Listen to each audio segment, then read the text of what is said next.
On December 15, 1982, Frank Smith was pondering the day's activities in his hometown of Morton, Mississippi. He worked in the construction industry, and the rain that was pouring down outside meant that he would have the day off. He called a friend, John Dolan, and asked if he wanted to do some treasure hunting with him. The two men had a love of Civil War relics and would regularly take their metal detectors out to hunt for leftover artifacts from the war. They drove an hour west of Vicksburg, where they pulled over at a rest stop and grabbed their gear. As they walked into the woods, they suddenly noticed what looked like a human body. I mean, it's possible it was a mannequin, right? No, it's never a mannequin. They took a closer look and verified that it was in fact a human body before running back to their truck and driving down the highway to a way station where they alerted authorities. When sheriffs arrived on the scene, they found a young man face down on the ground with a pair of handcuffs locked to his right wrist. He had multiple gunshot wounds to the head and no identification. The medical examiner determined the body had been there for at least 24 hours. They had a John Doe on their hands and very little evidence to go on. They would eventually come to find out that this was not the killer's first victim. This is Monsters.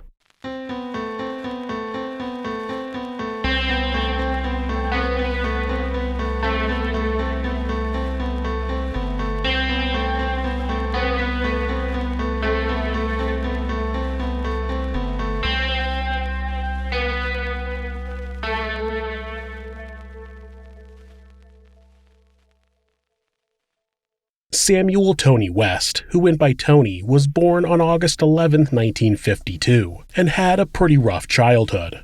Before Tony was born, his father was injured in a train accident and had debilitating neck and back pain for the rest of his life. The family had to survive on his disability checks and the little extra he made from the odd jobs he could do. When Tony was only 10, his father died in a car accident when his car slid off the road and hit a telephone pole. His body was recovered hours later with a broken neck. When Tony was 13 years old, he shot and killed his 2-year-old cousin. He was playing with a gun, unaware that it was loaded, and pointed it at the little boy's head. When he pulled the trigger, he learned the hard way that the gun was actually loaded. Since the killing was believed to be accidental, Tony wasn't charged with murder but was sent to a psychiatric facility until he was 18. After Tony was released from the hospital, he quickly turned to crime, having been arrested for theft and put in jail. In 1979, Tony was married and got into an argument with his brother-in-law, Kenneth Todd, which resulted in Tony pulling a .22 caliber pistol and shooting Kenneth 4 times, once in the stomach, once in the head, and twice in the back. Kenneth was rushed to the hospital where he miraculously survived the shooting. At 4 o'clock in the morning, Tony walked into the sheriff's department and surrendered, and while he was being booked, the sheriffs realized that he should have already been serving time in the Hamilton County Penal Farm. He had escaped in 1974, 5 years earlier. The worst part about it was that Tony pleaded no contest and was sentenced to 3 years in prison. Though they put him in a more secure prison, they didn't add any time to his sentence for the escape, and he wasn't made to serve out the rest of his original sentence. He literally had a get-out-of-free jail card. While he was in prison, his wife divorced him. When Tony was out of prison, he moved into an old trailer that his sister owned a few miles away from Tryon, Georgia. It was here that Tony met 17-year-old Avery. Kenneth Avery Brock, who went by Avery, was born in 1965 in Walker County, Georgia. His father was a farmer who died of a cerebral hemorrhage when Avery was only about 7 years old. Eventually, Avery's mother remarried and he did not have a good relationship with his stepfather. He was a strict man who doled out harsh punishments on Avery. By the time Avery was 17, he had dropped out of school and was working odd jobs mowing lawns or chopping wood. He was said to be a reliable worker. Not long before he met Tony, he was kicked out of his house and was doing everything he could to survive on the streets, which included occasionally stealing food. When Tony offered to let him move into his trailer, Avery jumped at the chance. The trailer had no electricity or running water, but it was a warm, dry place to sleep, and that was more than he had at the time. Despite their 13-year age difference, Tony and Avery bonded over the loss of their fathers at a young age and, of course, drugs. They both enjoyed escaping their miserable existences through drug use, but since both of them were unemployed, the drugs weren't easy to come by. Most of the time they would get high by huffing a mixture of paint thinner and model airplane glue. They would really add anything that contained a powerful solvent into the mixture. It wasn't long, though, before the men discovered a place in the mountains called Corpsewood Manor and its eccentric owner, Dr. Scudder. Charles Scudder was born on October 6, 1926 in Wauwatosa, Wisconsin. After high school, he attended Oberlin College and then went to Loyola University's Stritch School of Medicine. He obtained degrees in zoology, languages, and chemistry, and received a PhD in pharmacology. In his youth, he was a highly intelligent young man interested in almost everything. He studied drama, music, and art, but ultimately he chose to pursue science as a career. Charles had 2 early heterosexual marriages, the second of which produced 4 sons: Saul, Gideon, Fenris, and Ahab. After graduation, Charles became the associate director for the Loyola University of Chicago Institute for Mind, Drugs, and Behavior and worked as an associate professor. There he did government-funded experiments with psychoactive drugs. He was known to be eccentric, at times dyeing his hair purple or red, something extremely unusual at the time, and at one point he had a pet monkey. While in Chicago, Charles met a man named Joseph Odom, who was born on March 27, 1938, in Cook County, Illinois. Joey dropped out of school in the 5th grade and began getting into trouble. After his eventual arrest, he worked as a cook in jail, finally earning him a skill that would better his life. His cooking skills are why Charles ended up hiring him to take care of his family in 1959. Charles had divorced by then and was living in a mansion on Chicago's west side with his 4 sons. Joey moved in and began cooking and helping look after the boys. Charles and Joey began having a relationship with each other, but it was kept secret due to increased stigma at the time. In the early 1970s, Charles's children were grown and he was becoming increasingly frustrated with changes being made at the university. He felt that his research grants were being turned down more and that the school was focusing more on image than anything else. He also felt that the community where he lived was falling due to increased crime. He was reading the magazine Mother Earth News and became more and more interested in living off the grid. Someone who was close to Charles said that he longed for an escape from, quote, taxes, light bills, gas bills, water bills, heating bills, and the helpless feeling that resulted from watching my old neighborhood disintegrate into an urban ghetto.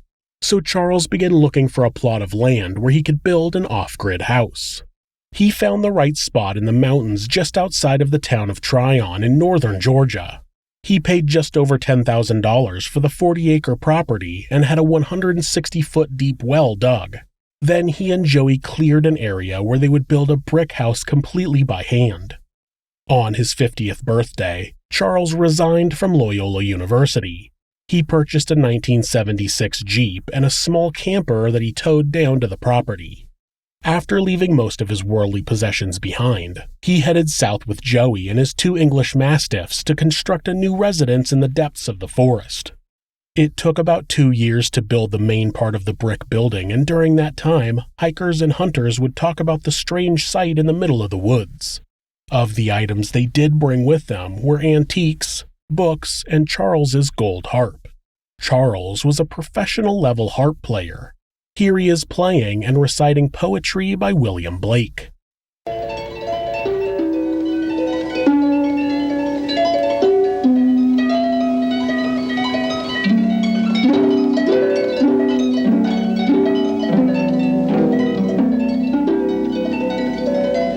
When the stars threw down their spears and watered heaven with their tears, did he smile his work to see?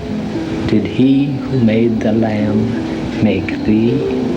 Tiger, tiger burning bright in the forests of the night, what immortal hand or eye dare frame thy fearful symmetry? While they were constructing the house, the antiques and the harp were just sitting outside in the woods. Locals all began talking about the strange brick castle in the forest. When Charles went out to look at the property the first time, the trail was blocked by a dead horse. The thought of the corpse, surrounded by all the dead trees in the winter, gave Charles the idea to name the house Corpsewood Manor. To complete their country manor, the two added a 3-story building they called the Chicken House. The first floor was where they kept chickens. On the second floor, they stored canned goods and they had an extensive pornography collection. The third floor was for entertaining, which they called the Pink Room, and was also known as their pleasure chamber. Charles was in no way a devil worshipper, as the Tryon locals would eventually refer to him. Despite his professional life being steeped in hard science, he was a man who believed that there were other planes of existence and knowledge out there somewhere. He experimented with divination and tarot. He became interested in the ideas presented by the Church of Satan. Places like the Church of Satan and the Satanic Temple do not worship Satan. They don't actually believe that Satan is real. For the Church of Satan, the word Satan is derived from the Hebrew root word meaning adversary or arch-enemy. It represents a philosophy of questioning societal norms and exploring one's natural instincts. For the Satanic Temple, Satan is used as a means of identifying hypocrisy in the use of religious symbols by state and federal organizations. Charles's interest in the Church of Satan was due to their doctrines respecting everybody's right to sexual activity with any other consenting adult. The church focuses on freedom to do whatever makes you happy and doesn't hurt anyone else. A freeing idea that Charles wanted to add to his off-grid lifestyle. It's said that Charles also liked to display satanic imagery to get a rise out of people, just like having purple hair in the 1960s. Avery had been up to Corpsewood Manor a couple of times by mid-November of 1982. Charles and Joey made their own wine and regularly shared it with anybody who stopped by. Avery was able to convince Tony to go up to the mountain manor with him and drink some free wine. When they arrived, Charles invited them up to the Pink Room where they chatted and drank some watermelon wine. After they were all pretty inebriated, Charles began performing oral sex on Avery. When he noticed that Tony was watching, he offered him a blowjob, but Tony turned it down. As Avery and Tony drove back home, Avery insisted that he wasn't gay and asked Tony not to tell anyone. The following morning, Avery was even more worked up over the events of the previous night. He was now claiming that Charles got him drunk and took advantage of him. Tony wasn't naive, and he believed that it hadn't been the first time, but he shrugged off Avery's rant. Soon, though, Avery's rant turned into the threat of murder. Tony had only been in the Pink Room, but Avery told him that their house was full of antiques and valuables. Avery was able to convince Tony that Charles and Joey were rich and they must keep their money in the house. Anyone who lived way out in the woods, off the grid, clearly wouldn't trust banks. Also, the fact that they lived alone in the forest meant that no one would miss them. They believed they had found a perfect target. They could kill Charles and Joey, dispose of the bodies, and take over the house for themselves. Avery and Tony started driving into Corpsewood Manor on December 10th with the intention of carrying out the crime. While they were headed into the mountain, Tony asked where the gun was. Avery said he didn't bring it. He was just going to use his knife. Tony reminded him of the 2 large mastiffs that shared the home with Charles and Joey. They decided to delay the plan for a few days. They would return with a gun and also bring witnesses for some reason. On December 12th, Avery and Tony headed back to Corpsewood Manor, this time with 2 other people, Teresa Hudges and Joey Wells, Tony's nephew. Avery had gone to his mother's house that morning and retrieved a .22 caliber rifle that had belonged to his late father. When he left with Tony a little later, Tony had invited Joey and Teresa to hang out with them. When they first arrived at the castle in the woods, all 4 climbed up to the Pink Room, looking forward to some free wine. They hung out for a little while, drinking and huffing the paint thinner airplane glue mixture.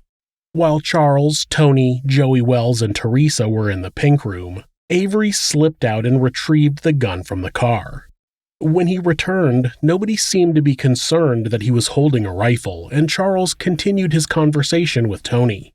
Suddenly, Avery pulled a hunting knife from his boot and grabbed Charles. He told him not to move or he'd cut his throat. He used the knife to cut strips of one of the bed sheets and used the cloth to tie Charles up. Teresa was screaming, but Avery and Tony just told her to shut up. Avery started asking Charles who else was in the house and how much money they had. Charles was adamant that they didn't have any money. He was telling the truth. He and Joey lived on a very small amount of money and mostly lived off the land, which was their purpose for moving there. Avery grabbed the rifle and went down the ladder to the main house. Inside, Joey was cleaning up after dinner, and when he saw Avery standing inside, pointing a gun at him, he instinctively turned and ran. Avery fired multiple shots, hitting him in the head and the left arm. The dogs came running into the kitchen, and Avery fired more shots at them. They were hit and ran off. Then, Avery walked up to Joey and shot him 2 more times in the head. Avery returned to the pink room where he and Tony helped Charles down to the ground floor. They made Teresa and Joey Wells come with them into the main house. When they got into the study, one of the dogs growled at them, and Tony, now with the rifle, swung around and shot it multiple times. He then fired a few more shots into the body of the other dog, just to make sure. After sitting Charles down on a sofa, Avery asked him again where the money was. Charles maintained that they didn't have any money. Then Tony asked Charles where his soldering iron was. Charles was confused, but Tony demanded to know where his soldering iron was. He was likely looking for something to use as a torture device. Charles asked, quote, "Why would I have a soldering iron? We don't have any electricity." A soldering iron usually needs to be plugged in order to heat up. What Tony and Avery didn't know was that Charles did have money, just not in cash. Avery's misguided idea that Charles and Joey wouldn't trust the bank was completely inaccurate. Charles had about $40,000 from his pension and the sale of his home in Chicago, which was kept partially in a savings account with most in treasury bills that paid them about $200 a month to live on. Charles had had enough of these 2 delinquents' behavior and got up from the couch. Tony pushed him back down, but he stood up again. Then he began walking towards Joey's lifeless body. Tony pointed the gun at him and threatened to shoot, but Charles didn't stop. Tony squeezed the trigger and hit Charles in the back of the head. Charles stumbled and dropped to one knee. Tony pointed the rifle at his right temple and squeezed the trigger again. Charles spun around and fell into a bookcase. Avery and Tony began searching the house but weren't able to find any money.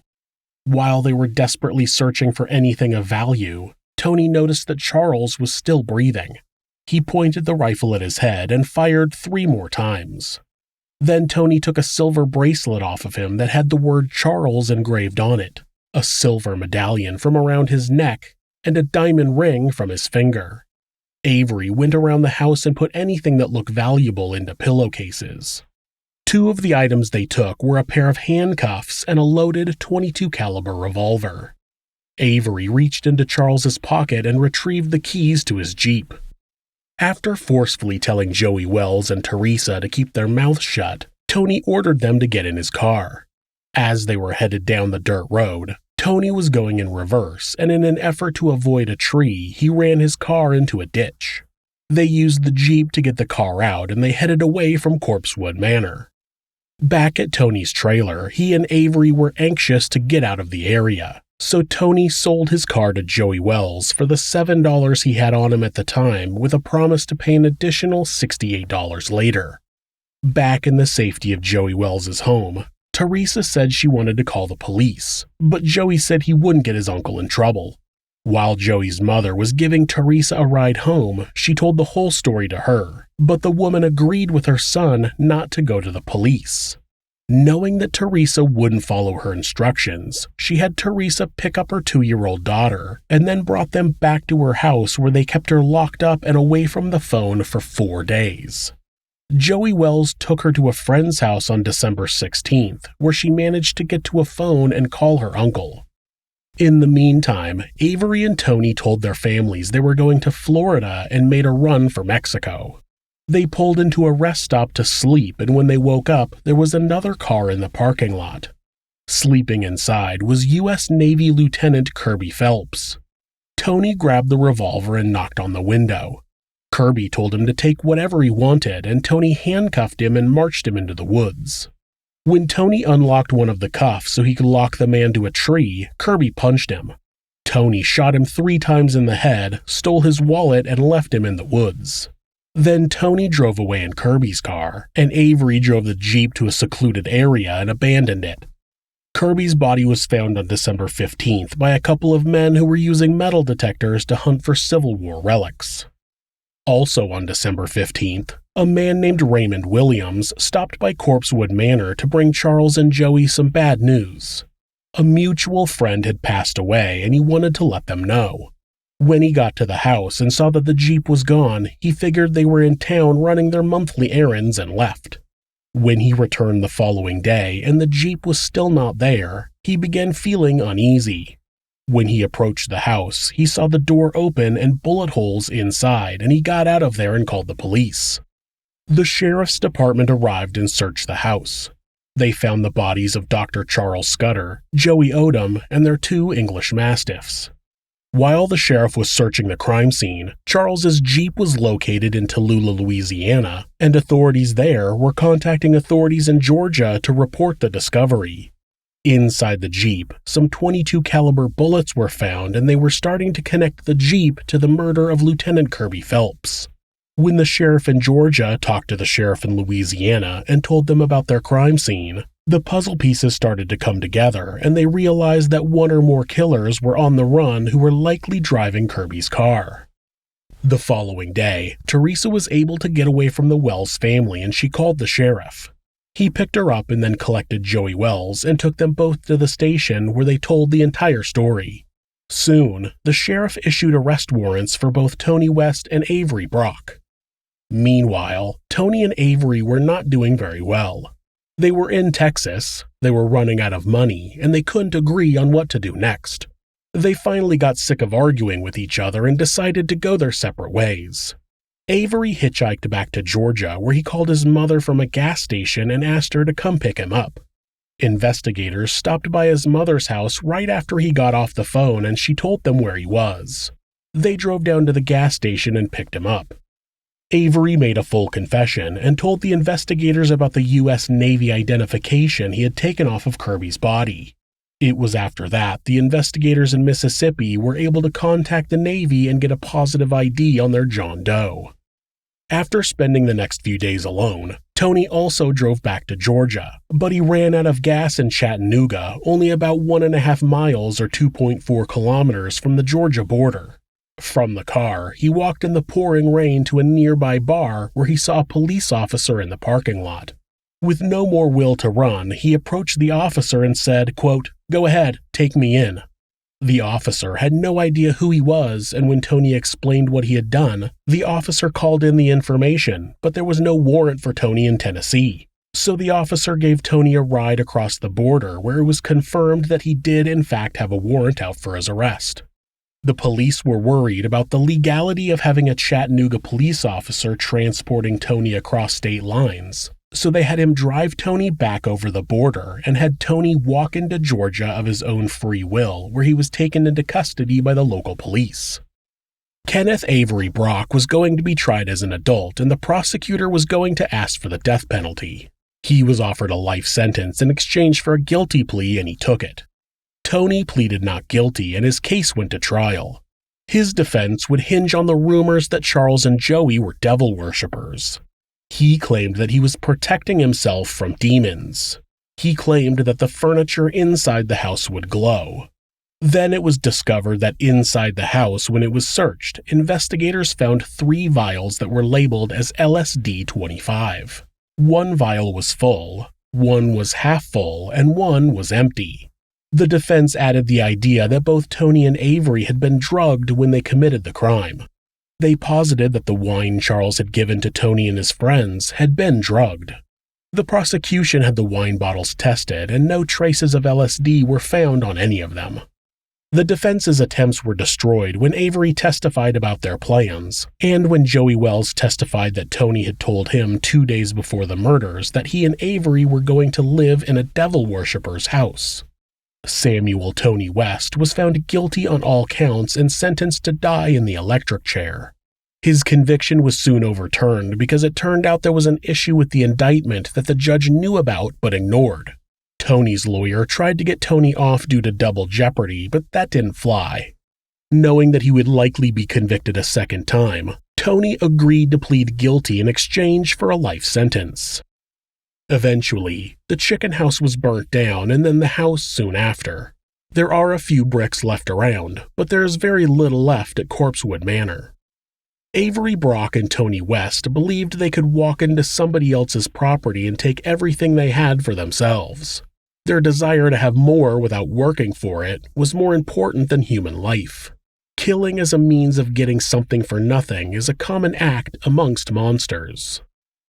If you're the victim of domestic abuse, please reach out to someone for help. Talk to your local shelter or call the National Domestic Abuse Hotline at 1-800-799-SAFE. That's 1-800-799-7233. Or you can go to thehotline.org to chat with someone online. This website is set up so that at any time, hitting the escape key twice will take you to a Google search page. That way, if your abuser is nearby, you won't get caught seeking help.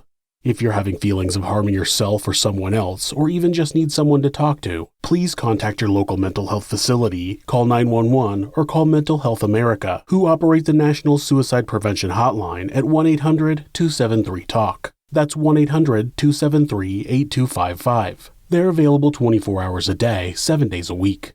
Thanks so much for letting me tell you this story. If you enjoyed it, subscribe on whatever platform you're on, hit like, rate us, or leave us a comment. You can also check out our other show, Somewhere Sinister, on YouTube or anywhere you listen to podcasts. If you'd like to support the show, check out our new merch at Teespring. The link is in the description. Thanks again, and be safe.